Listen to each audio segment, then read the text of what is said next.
Hey guys, yeah, I wanted to come on here give you a bit of a episode recommendations. Actually, two episodes recommendations, but they're kind of rare ones, if you will. Some you can actually find here on YouTube if you type in the names, and you can even find one of them with the commentary that was exclusive to a DVD release that had the episode on it, and the other you can find with the other you can find with an English sub and dub as well, and you can actually find a proper, believe it or not, English dub and sub of the other one as well. Basically, the same with both. And the episodes that I'm talking about are from Transformers, mostly Generation 1. The first one is called Scramble City, and this was basically a Japanese exclusive episode. From what the DVD commentary, or what the commentary on the DVD release of it, which if you want to find it on DVD, you can actually find it. You can find it basically on the 20th anniversary. Yep. Yeah, that's correct right there. You heard me right. The 20th anniversary release of the film back in 2006. A film that basically the anniversary edition, which I ended up getting. One of the first things I ended up getting when I was working for Walmart originally back then in Lawrence, Kansas. I got it during a midnight release because the Walmart there was 24/7, unlike the one in Patterson. But yeah, I ended up getting it during that time frame. And long story short, the commentary for Scramble City is on there. The commentary for it is on there, and basically, it's a lot of experts, if you will, basically Transformer fans like myself, Elf and everything, that are pretty much enthralled by it. Well, actually enthralled by it because what Scramble City is basically it's an episode of, well, basically it's like a lost episode, if you will, of Generation 1, and it's an episode that, believe it or not, bridges the gap between the end of season 2 and into the movie. And again, like I said, this was an episode that was exclusive to Japan because, according to the commentaries, basically according to the research by the commentators, the fellow Transformer fans, basically Takara had licensed Sunbow to use the designs that they used for the characters in seasons 1 and 2 of the American series. They licensed them to use those designs for Scramble City. And Scramble City was mainly a way of acknowledging that a lot of the later combiners that you got after Devastator could basically combine in different ways, shapes, and forms. Like the arms can be legs, the legs can be arms, and you can even put a Decepticon combiner's part with an Autobot combiner's part, and vice versa. So, anyway, that's mainly what the promotional part of the episode was about, and this is, basically that's why they created it. And again, they went to Sunbow to get the designs, character-wise and background-wise, for this episode. They even got the music. I think they even licensed out the music as well, to make it as close and authentic to what we got here in the States. Basically, what I'm trying to say is they wanted to make it as close and authentic to what we got here in the States, to potentially what we would have gotten had this episode been here. They basically they wanted to make it as close to,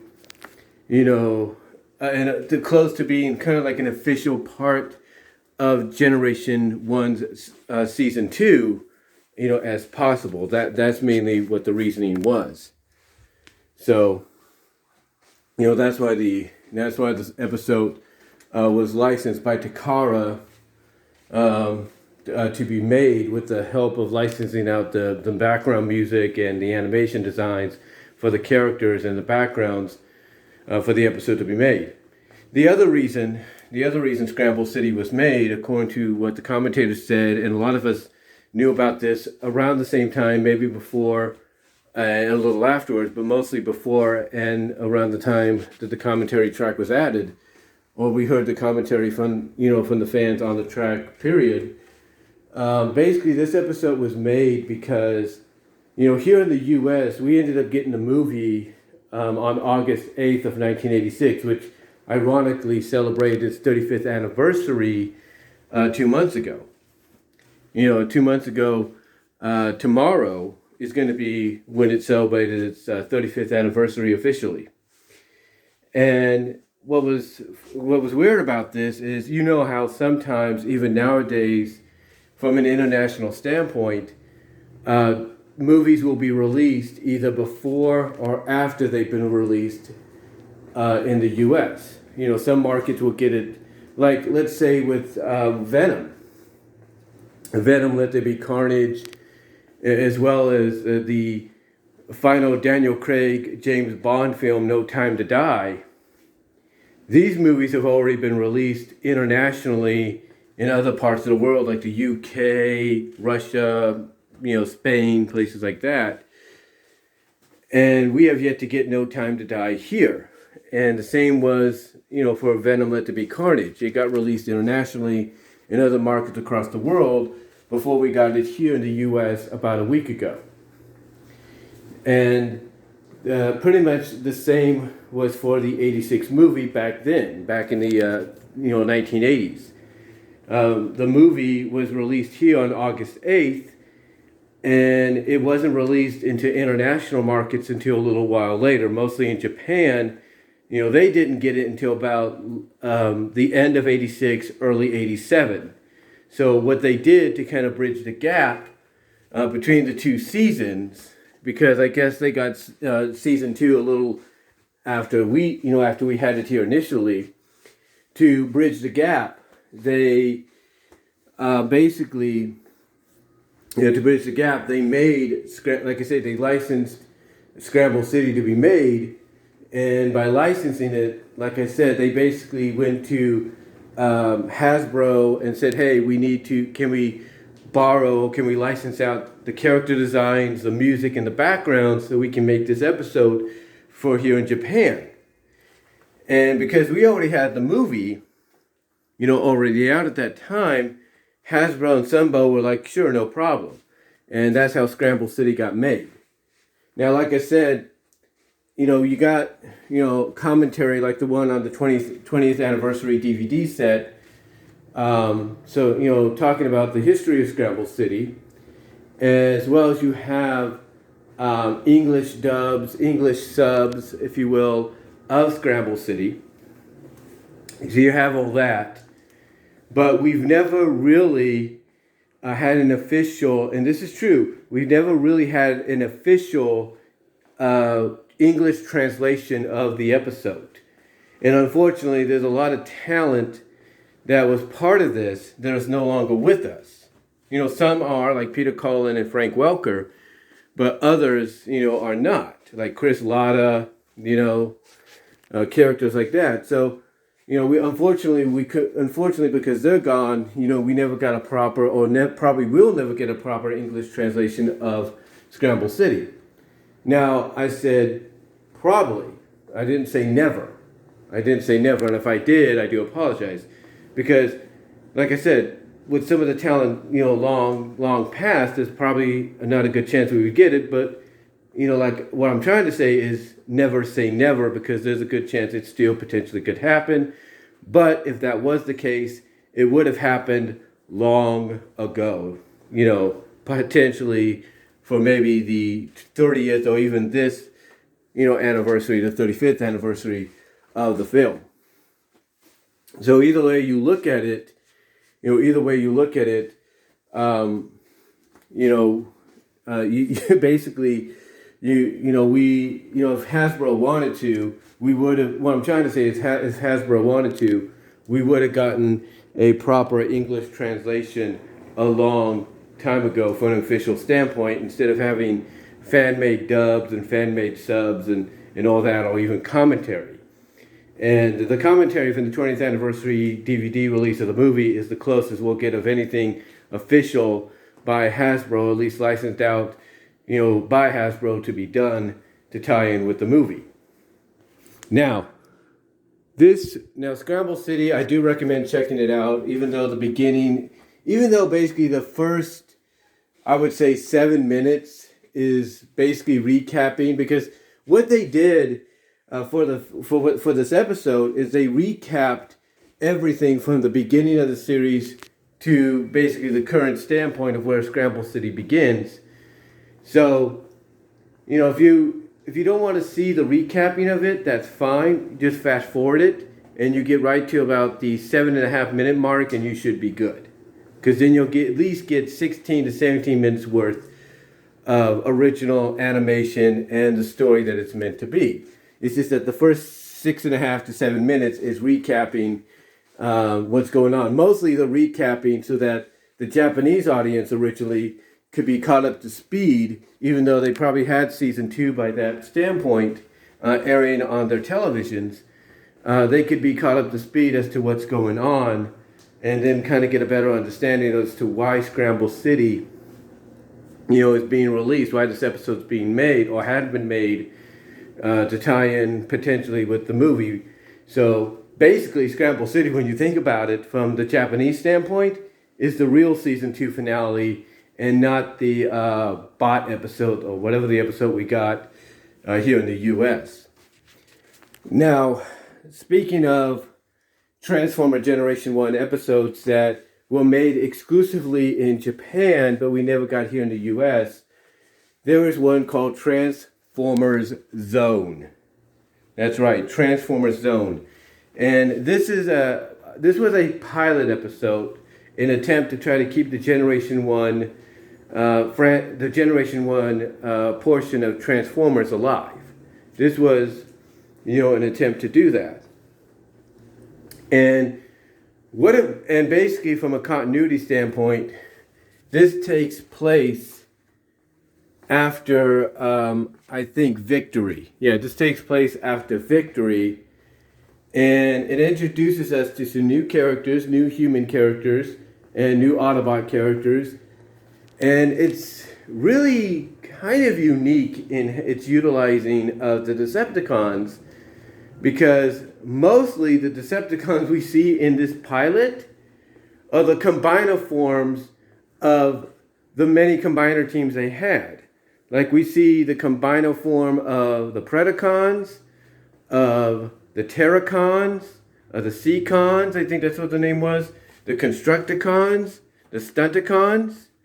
We see Zarak, or as he was called there, Black Zarak, Scorponok, if you will.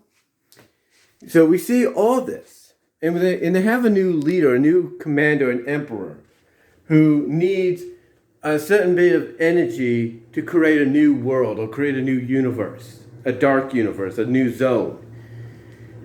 And this is a unique, I guess you could say, conclusion or attempt to keep it going of Generation 1. Because, again, it takes place in continuity-wise after Victory. And just like with Scramble City, it has fan-made subs and fan-made commentaries. I think it has commentary. I have to look it up. But it has fan-made subtitles and fan-made dubs. And just like I said about Scramble City, they actually do have a decent dub of Transformers Zone. They actually, here's the thing about the fandom, okay? Here's the thing about the fandom. You see, a lot of people give praise to the Bronies and the Pegasisters of My Little Pony Friendship is Magic, and the dedication that they've shown to express how they love the characters and how they would love to continue the adventures in their own way. I mean, you take a look at the fact that you got Josh Scorcher doing the Folly of Celestia. You got Disney Fanatic doing Bride and Daughter of Discord stories. You know, you got all these animations out there, all these fan-made animations, comic stories, audio dramas, CGI-like stories. It's really amazing of how far the fandom known as Bronies and Pegasuses go to show the love and appreciation for this franchise, this portion of the MLP franchise, this version of it, this generation. It shows you how far they're willing to go if they're able to put in the time and effort to make all of what I just said a reality. And the same can go for the Transformer fandom as well.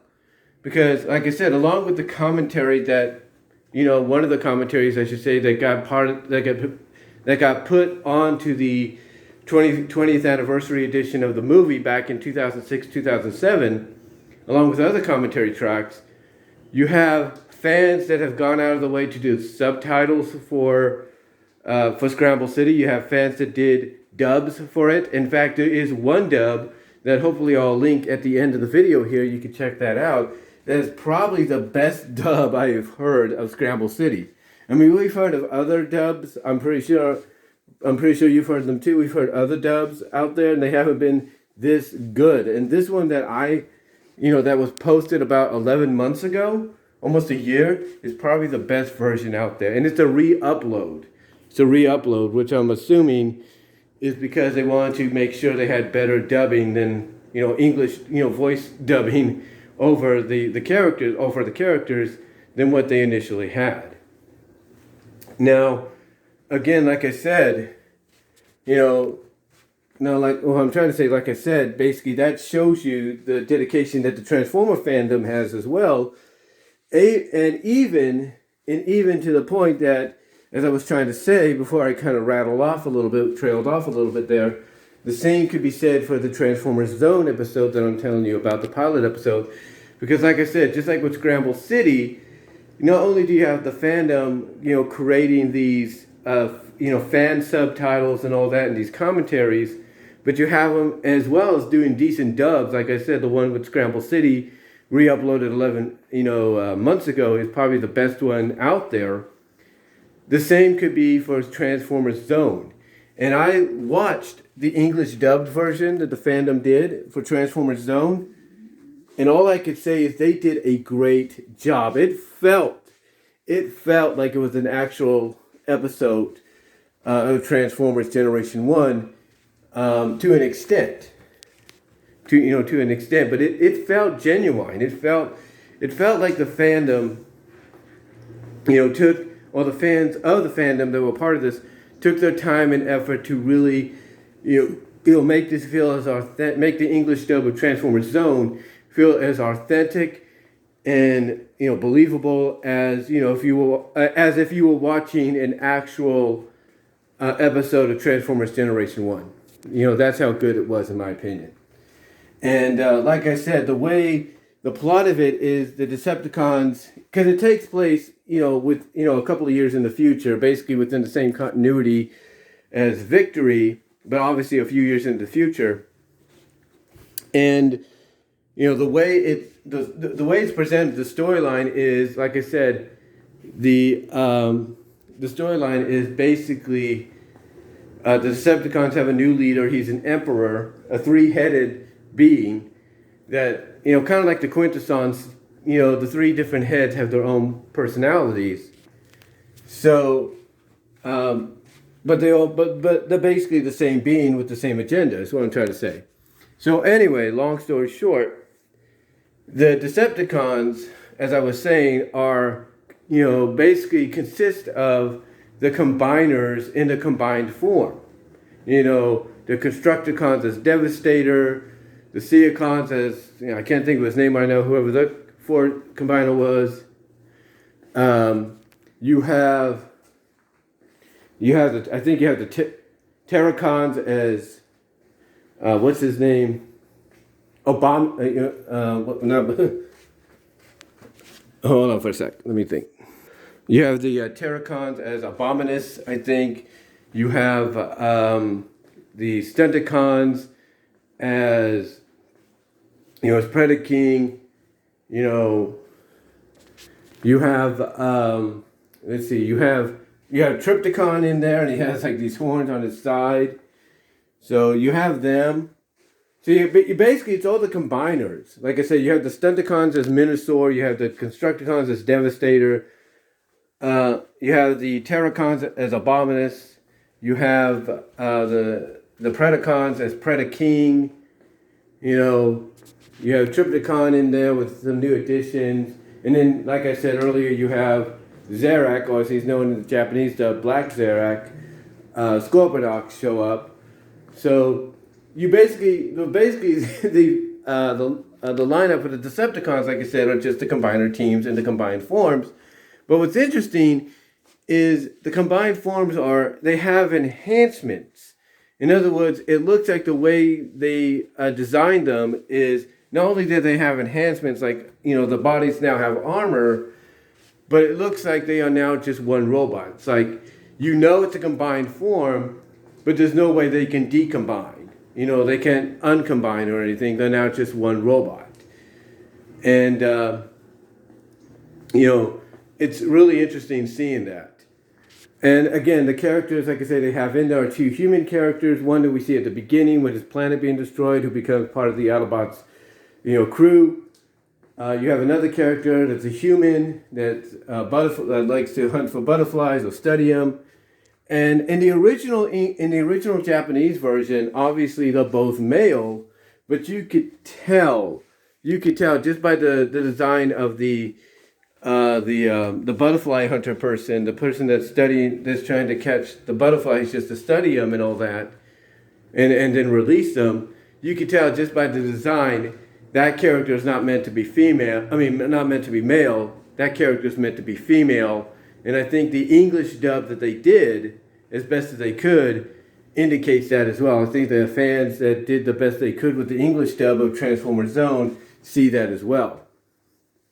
So you have those characters. Then you have characters like, you have new Autobot characters like Sonic Boomer and Dal Atlas, who becomes basically at the end the new leader, because Victory Saber, who gets wounded, basically almost left for dead, disappears until he's found by Dal Atlas and Sonic Boomer.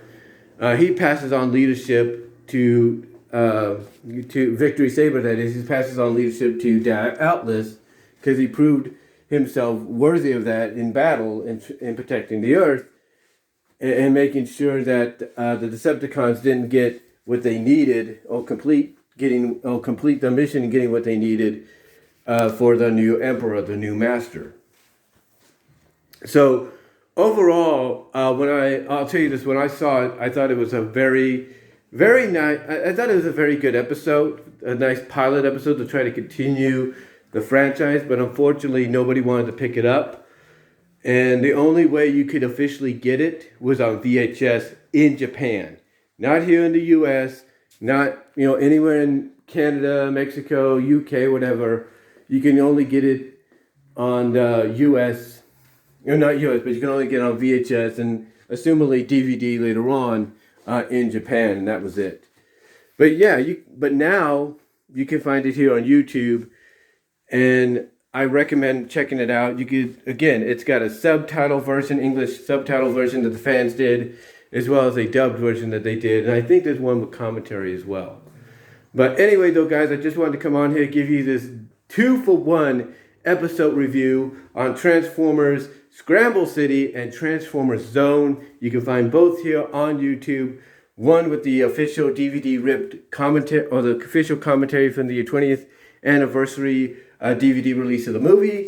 You can find one with what I consider one of the best English dubs of Scramble City. You can find that on here, as well as you can find some fan subtitles as well. And the same goes for Transformers Zone. So check those out if you want to. And that's all I'm going to say, guys. So until next time, comment down below, live chat during the premiere, like the video.